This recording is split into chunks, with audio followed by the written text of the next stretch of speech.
ایک واقعہ اور مصائب کی طرف چلوں، وقت آج بہت ہو گیا۔ امام فرماتے جو انسان ڈرپوک ہے، یہ ڈرپوک کیوں ہے؟ کیونکہ یہ 2+2 نہیں کرتا، یہ اپنے عقل کو استعمال نہیں کرتا۔ کہ میں نے کہا اگر کوئی انسان ڈرپوک ہے، رات کے اندھیرے میں جا کر کوئی ہارر مووی دیکھ کر آئے تو یہ جب گھر میں آئے گا اب رات کو ڈرے گا، یہ لکڑی کو دیکھے گا کہے گا یہ بھی بھوت ہے۔ 3 دن سے آپ اپنے گھر میں سکون سے سو رہے ہوں، چند شرارت والے دوست آپ کے پاس آ جائیں اور وہ جنوں کی اور غیبات کی باتیں کرنے لگیں، یہ تو چلے جائیں گے۔ 3 دن سے آپ سکون سے سوئے، اب یہ پوری رات آپ کو نیند نہیں آئے گی، پنکھے سے آواز آئے گی آپ کہیں گے یہ بھی کوئی جن ہے، باہر سے آواز آئے گی آپ کہیں گے یہ بھی کوئی بھوت ہے۔ یعنی انہوں نے آپ کے قوہ وہم کو کیا کیا؟ ایکٹیو کر دیا۔ مولا فرماتے ہیں مجھے تعجب ہے اس انسان پر جو مردے سے ڈرتا ہے۔ اسی باپ کے ساتھ 60 سال رہا، اس کے کمرے میں نہیں جاتا، بابا کی روح آ جائے گی، والدہ کی روح آ جائے گی، دادا کی روح آ جائے گی، قبرستان سے ڈرتا ہے۔ مولا فرماتے جو مردہ غسل دیا، کفن دیا، اپنے ہاتھوں سے جا کر دفن کیا، اگر اس میں اٹھنے کی طاقت ہوتی وہ پہلے خود کو بچاتا پھر تمہیں ڈراتا۔ جو بیچارہ مٹی میں مل گیا وہ تمہیں کیا ڈرائے گا؟ لیکن یہی انسان مردوں سے ڈرتا ہے۔ فرمایا اس نے کیلکولیشن نہیں کی کہ مردہ بول نہیں سکتا، مردہ اٹھ نہیں سکتا، یہ مجھے نقصان کیسے دے گا۔ حیدرآباد میں لمس میرے خیال میں ایک یونیورسٹی وہاں پر ہے، بہرحال وہاں پہ 80s میں یہ واقعہ اخبار میں بھی چھپا تھا کہ کچھ نوجوان اسی ڈر کی بیماری سے، ایک نوجوان اپنا قاتل بن گیا، مر گیا۔ بعض لوگ ڈر کی وجہ سے مر بھی جاتے ہیں، اپنے قاتل بن جاتے ہیں۔ کہا کہ نوجوانوں نے آپس میں شرط رکھی کہ کون ہے جو اس مردے خانے میں جائے اور رات کے اندھیرے میں مردوں کے منہ میں ایک ایک لڈو ڈال کے آئے، اور ہر لڈو پہ اس کو 500 روپے ملیں گے۔ اب یہ ڈرپوک بھی تھا، اس کے اندر پیسوں کی لالچ بھی تھی، ڈر بھی ہے، لالچ مال بھی ہے۔ اس نے کہا میں جاؤں گا۔ اب یہی بیچارے اسٹوڈنٹ ڈاکٹرز جو پریکٹس کرتے ہیں، صبح کو انہیں مردوں کو کاٹتے ہیں، چیرتے ہیں، پھاڑتے ہیں، ڈرتے نہیں۔ یہی مردہ جسے تو کاٹ رہا یہ تمہیں کچھ نہیں کہہ رہا، لیکن رات کو یہی انسان ڈرتا ہے اندر جانے سے، کیونکہ قوہ وہم اس کا ایکٹیو ہو گیا، اس کے اوپر عقل غالب نہیں ہے۔ اب یہ بیچارہ اندر تو چلا گیا، انہوں نے آپس میں ایک پلان کیا کہ بھائی اب اس کو ڈرانا بھی ہے، 500 روپے تو ان کو دینے نہیں تھے، کا ڈرانا بھی ہے۔ کہ کیسے؟ ان میں سے ایک اور اسٹوڈنٹ گیا جو اس سے بھی زیادہ بہادر تھا، اس نے جا کر مردوں کے بیچ میں سو گیا۔ اب یہ بیچارہ کہتے لڈو ڈالتا گیا۔ اب ظاہر ہے جب مردوں کے منہ میں ڈالا، مردوں کو کیا پتا لڈو کیا ہے، لڈو کا ذائقہ کیا ہے، لیکن ایک مرتبہ جب اس نے اس زندہ اسٹوڈنٹ کے منہ میں لڈو ڈالا، آگے بڑھا، اس نے کہا ایک اور لڈو دو۔ اب جیسے اس بیچارے نے سنا، فرمایا اس کو وہیں اٹیک آ گیا اور وہیں پہ مر گیا۔ یعنی اس کا ڈر اس کا کیا بنا؟ قاتل بن گیا۔ ڈر آپ کا قاتل بن سکتا ہے۔ خواتین، ایک مولانا انگلینڈ میں تھے، وہ مہینے میں 10,000 پاؤنڈ کماتے تھے تعویذوں کے بزنس سے۔ تو مولانا آپ ایسا کتنا کما لیتے ہو؟ ہم نے مجلسوں سے کمائے ہیں، بچوں کو پڑھانے سے کمائے 10,000 پاؤنڈ۔ کہ مولانا کوئی مشکل کام نہیں، میں خواتین کو ڈرا کے کما لیتا ہوں۔ یہ ڈر اتنا ہے کہ بابا بنگالی پتہ نہیں کیا کیا، یہ کیوں بزنس کر رہے ہیں؟ یہ کیوں کہ آپ کے وہم اور خیال پر کیا کر رہے ہیں؟ حکومت کر رہے ہیں، اور اس حکومت کے نتیجے میں وہ آپ کو کماتے بھی ہیں، آپ کو استعمال بھی کرتے ہیں۔ اکثر خواتین کیونکہ ان کے اوپر جذبات اور احساسات کا زیادہ غلبہ ہوتا ہے، وہ ان کے وہم کو استعمال کرتے ہیں۔ مولا اہل بیت علماء اخلاق فرماتے ہیں کہ جو انسان تعویذ سے، جادو سے یا کسی اور مخلوق سے ڈرے، جن سے ڈرے یا کسی اور مخلوق سے ڈرے، اس کے اندر شرک افعالی ہے۔ اس نے ڈر کا مالک کسی اور کو سمجھا، خدا کو نہیں سمجھا، یہ مشرک ہے، مشرک ہے۔ ڈیٹیل میں جائیں تو یہ مشرک ہے۔ اگر ڈرنا ہے تو پروردگار عالم سے، اور مقام افسوس ہے کہ آج کا انسان چپکلی سے ڈرے، آج کا انسان چوہے سے ڈرے، آج کی خواتین کاکروچ سے ڈرے، لیکن مولا فرماتی خدا سے نہیں ڈرتا۔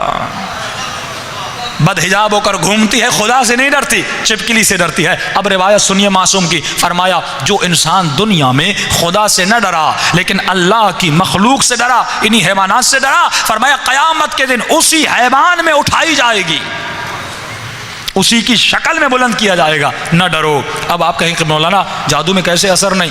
دیکھیے اس کے، اب کہیں کہ مولانا روایات میں یہ بھی تو ملتا ہے کہ دوپہر کو قبرستان نہ جائیں، تو کیوں نہ جائیں؟ کل میں نے کہا تھا قبرستانوں میں جنات سوتے ہیں۔ معصوم نے فرمایا دوپہر اور رات کے لیٹ نائٹ ان کے سونے کی جگہ ہوتی ہے۔ تو اگر جانا بھی چاہو تو زبان پر یہ ذکر کیا کرو کہ لا حول ولا قوت الا باللہ العلی العظیم، اور بلند آواز میں کیا کرو تاکہ پروردگار عالم تمہاری آواز ان تک پہنچا دے اور تمہارا راستہ کھول دیں، اور وہ راستہ بناتے بھی ہیں کیونکہ تو اشرف المخلوقات ہے۔ ہاں، یہ جادو تمہیں نقصان نہیں دے گا۔ آسان سا ذکر ہے سورہ قل اعوذ برب الناس، قل اعوذ برب الفلق۔ اپنے بچوں کے بازوؤں پہ ہمیشہ باندھ دیا کریں، نہ ان کو نظر لگے گی، نہ ان کے اوپر کوئی اثر ہوگا، نہ ان کے اوپر کوئی نقصان ان بچوں کو نہیں ہوگا، ہمیشہ آپ کے بچے بہادر رہیں گے۔ فرمایا گھر سے نکلو 6 طرف اپنی قل هو اللہ پڑھ دو، 1 مرتبہ آیت الکرسی پڑھ دو، دنیا کی کوئی طاقت تمہیں نقصان نہیں دے سکتی اگر خدا نہ چاہے، اگر پروردگار بچائے۔ جادو کی مثال کے تقریبا جادو موسم فرماتا ہے جادو ڈراتا ہے، نقصان نہیں دیتا۔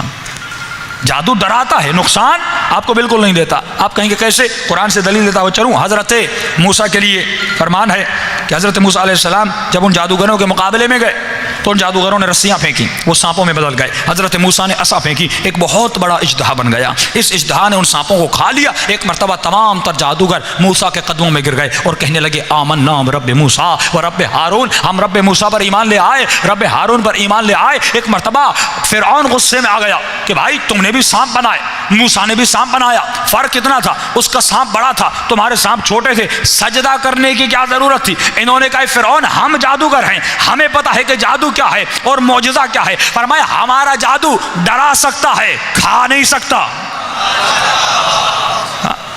موسیٰ کے معجزے نے کھا لیا، یہ معجزہ، یہ جادو نہیں ہے۔ تو آپ کو صرف ڈرا سکتے ہیں آپ کے وہم کو استعمال کر کے۔ بہت سارے اس کے پریکٹیکل واقعات ہیں کہ دبئی میں ایک بہت بڑا انڈیا کا عامل آیا، اس نے کہا آپ جس بھی شخص کا تصور کریں، جس بھی شخص کا تصور کریں، میں آپ کو بتاؤں گا وہ کہاں ہے۔ ہمارے ایک مومن کہتے ہیں میں نے ان کا چیلنج ایکسیپٹ کیا، میں نے کہا آپ نہیں بتا سکتے، کبھی میں بتاؤں گا۔ کب میں چلا گیا اور میں نے، حالانکہ یہ سب کو بتاتے تھے ودن سیکنڈز، آنکھوں کو بند کیا، آپ اس کا سوچ رہے ہیں، تو کہہ رہے میں ان کے سامنے چلا گیا اور میں نے اللہم کن لولیک الحجۃ ابن الحسن پڑھنا شروع کر دیا، یہ ورد کا۔ میں نے کہا بتائیے، کہ اس نے آنکھیں بند کی، کہ جو شخص ایک لمحے میں بتاتا تھا اس کا چہرہ لال ہو گیا، بدن پسینے سے بھر گیا۔ اس نے کہا آپ نے کس کا تصور کیا ہے؟ میرا ذہن ایک جگہ پہ ٹکتا ہی نہیں، ہر جگہ میرا ذہن جا رہا ہے۔ انہوں نے کہا یہ طاقت امام زمانہ کی طاقت ہے، ایسی ہستیوں کے ماننے والے ہیں آپ، ایسی ازوات مقدسہ کے ماننے والے ہیں آپ، ایسا پاور، ایسی اسپریچولیٹی آپ کے پاس ہے، لیکن ہم بہت دور ہیں ان چیزوں سے۔ ہم انسپائر کن سے ہیں؟ دنیا کے ایکٹروں سے، یہاں کے سنگر سے، یہاں کے مال رکھنے والے لوگوں سے، شہرت یافتہ افراد سے۔ ہمارے بچے، ہمارے خواتین، آج رول ماڈل کون ہیں؟ یہی افراد، دنیا کے مٹیریلسٹ لوگ۔ لیکن مولا فرماتے ہیں جس کا عاشق بنے گا اس کے ساتھ اٹھایا جائے گا۔ اگر عاشق حسین بنے گا تو حسین کے ساتھ اٹھایا جائے گا۔ اگر یہ خاتون عاشق زینب بنے گی تو زینب کے ساتھ اٹھائی جائے گی۔ لیکن ان غلاظتوں اور نجاستوں میں مبتلا انسانوں کی محفلوں میں بیٹھ کر اگر کہے لگائے اور ان کے مزاج میں، ان کے رنگ میں رنگ جائے تو فرمایا قیامت کے دن انہی کے ساتھ اٹھایا جائے گا۔